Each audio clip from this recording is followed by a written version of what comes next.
Hi students, welcome to Aishwarya Academy. நம்ம இன்னைக்கு என்ன டாபிக் பார்க்க போறோம்னா பாலிட்டில union and its territory part 1ல பார்க்க போறோம். அதுல 4 ஆர்டிகல் இருக்கு. Article 1 name and territory of the union. இதுல என்னென்ன மென்ஷன் ஆயிருக்குன்னா name of the states and union டெரிட்டரிஸோட நேம் இருக்கும். அது இல்லாம இந்தியாவை வந்து பாரத்னு சொல்லி மென்ஷன் பண்ணியிருப்பாங்க. நெக்ஸ்ட் ஆர்டிகல் 2 இதில் admission or establishment of the new states அப்படின்னா புதுசாக வேற ஒரு கண்ட்ரிக்கிட்ட இருந்து ஏதாவது ஒரு பார்ட் ஆஃப் த டெரிட்டரியை நம்ம இந்தியா வந்து அக்வயர் பண்ணுறதுக்கான ஆர்டிகல் வந்து article 2. Next article 3 formation of new states and alternation of areas boundaries அப்படின்னா ஆல்ரெடி எக்ஸிஸ்டாக இருக்கிற ஸ்டேட்ஸ், அதாவது இப்போ ஆந்திரா தெலுங்கானா அந்த மாதிரி பிரித்த மாதிரி ஆல்ரெடி ஏதோ ஒரு ஸ்டேட் இருக்குது அப்படின்னா அதை ரெண்டாக பிரிக்கிறாங்க அப்படின்னா அது இந்த ஆர்டிக்கலில் மென்ஷன் ஆகிடும்.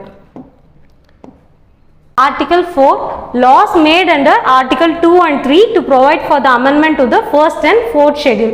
அப்படின்னா என்னன்னா இப்போ first and fourth schedule எதை பற்றி டீல் பண்ணுதுன்னா names of the states and union territories வந்து ஃபர்ஸ்ட் ஷெடியூலில் மென்ஷன் ஆயிருக்கும். ஃபோர்த் ஷெடியூலில் வந்து ராஜ்யசபா சீட்ஸ் வந்து மென்ஷன் ஆயிருக்கும்.